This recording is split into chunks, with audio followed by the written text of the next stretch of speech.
You're watching TVP World's special coverage from the GlobSec Forum in Prague, and with me now is Oana Lungescu, the former NATO Principal Spokesperson and Distinguished Fellow at the Royal United Services Institute. Thank you for your time. Thank you. Can I start with this developing story about Israel and Iran? What is your reaction to these attacks? I think it's a moment of real danger for the region and beyond. Of course, it's going to have implications in terms of the lessons that other countries watching this draw. And it may be that the lesson they draw, the only way that you can actually protect and defend yourself is by having a nuclear weapon. And it may be that that's the lesson that the North Koreans and others draw. And of course, it's something that Ukraine has been discussing for so long, the fact that it gave up its nuclear weapons. It also shows the importance of air and missile defense, which is, of course, is a focus for NATO countries, and of intelligence, and of course, the new drone technology, which we see having such impact, not just when it comes to Iran and Israel, but also Ukraine and Russia. So I think people will be watching this very closely. And one of the first things that happens is the price of oil. So there will also be implications on the price cap that is related to sanctions on Russia. So yeah, it could have a whole range of implications, and I think it's unpredictable right now. We don't really know. You mentioned those widespread implications. How worrying is this kind of attack for the world order, for the world as a whole? A lot of people will have woken up this morning here in Europe and gone, another escalation of conflict in another part of the world. I think it was to be expected when the signs were there. Of course, we've seen the attempts by the American administration to find an arrangement with Iran to halt their progress towards getting a nuclear weapon. We've seen attempts in the past, obviously, with the JCPOA by the Europeans and the Americans. So I think there will be a redoubled effort. But in the meantime, this is a period of great danger and instability and really unpredictable reactions. Let's turn our attention to Ukraine, Russia's invasion of Ukraine. The NATO summit is happening at the end of this month. What can we expect, especially for Kyiv? This will be a short, sharp summit focused basically on the alliance itself and on the need to increase defense spending and defense production. So there will be one figure at the center of this summit, and that will be 5% of GDP on defense. Of course, for Poland, that's a figure that's easy to reach because you're already investing most on defense of all 32 allies in NATO. You're investing more than the United States itself. But for others, it won't be perhaps as easy, which is why I think the real test of the decisions at the summit will be the timeline. How long do allies give themselves to reach this 5% of GDP on defense? And there are countries that have barely reached 2%, like Italy and Spain and Canada, which would want that deadline to be basically yet another decade, so 2035. Others, like the Baltics and Poland, would much prefer 2030, and Mark Rutte, the Secretary General, is somewhere in the middle with 2032. How much of a role do domestic politics play here? Because it must be more difficult for leaders in Madrid to sell this idea that we need to ramp up defence spending and not spend on other issues, social issues, perhaps health, and ramp up that defence spending as opposed to, say, in Warsaw. Domestic politics is always at the heart of what leaders do, whether at a summit or in the run-up to a summit. And of course, these are difficult decisions, tough choices for any political leader. I think we need to make the case more clearly, especially in countries that feel that they are further away from the threat of Russia, that peace, security is the foundation of our prosperity and of our way of life. You can have massive investments in welfare, in education, in healthcare, but if you're at war, none of that will matter. It would all go up in smoke. So the other thing, I think the other important point to make is, as Secretary General Rutte said, we're all on the eastern flank now.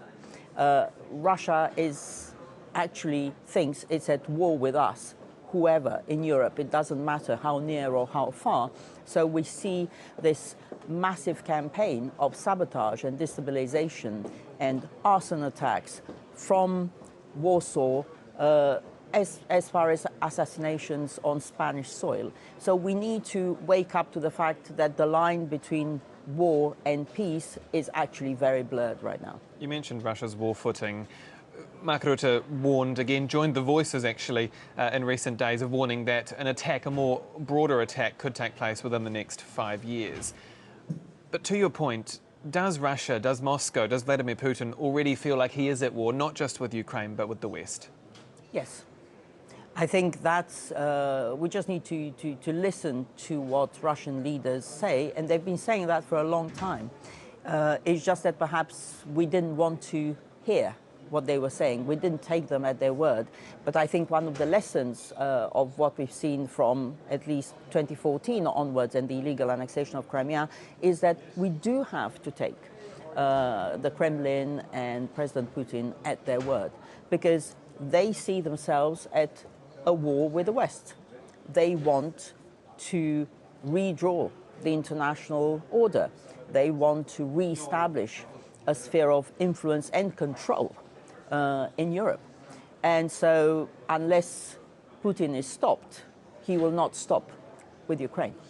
So does, as it stands, given President Donald Trump's rhetoric especially, does the NATO deterrence still stand? And I'm interested in your view on this, especially when it comes to the eastern flank. Is that deterrence weaker now that President Trump is in power? I think the deterrence of NATO is strong, and it's much stronger since 2014. A lot of work has gone into that, and a lot of work continues to go into that. And the decisions at the summit in The Hague will actually be absolutely key to stronger deterrence and defense, including on the eastern flank, but across Europe. Which is why it's important that the message also sends, that the summit also sends a message of unity, of European unity, but also transatlantic unity. So from that point of view, I think President Trump's message, which is sometimes very brutal, is actually in line with what the Americans have been saying for decades, actually. It started with President Eisenhower, President Kennedy, President Obama. Europeans need to invest more in their own defense. If they don't, why should we as Americans take European defense seriously? So I think this is an important moment where we are doing the right thing, but of course it will take time and it will take continued engagement and efforts to maintain the alliance's unity.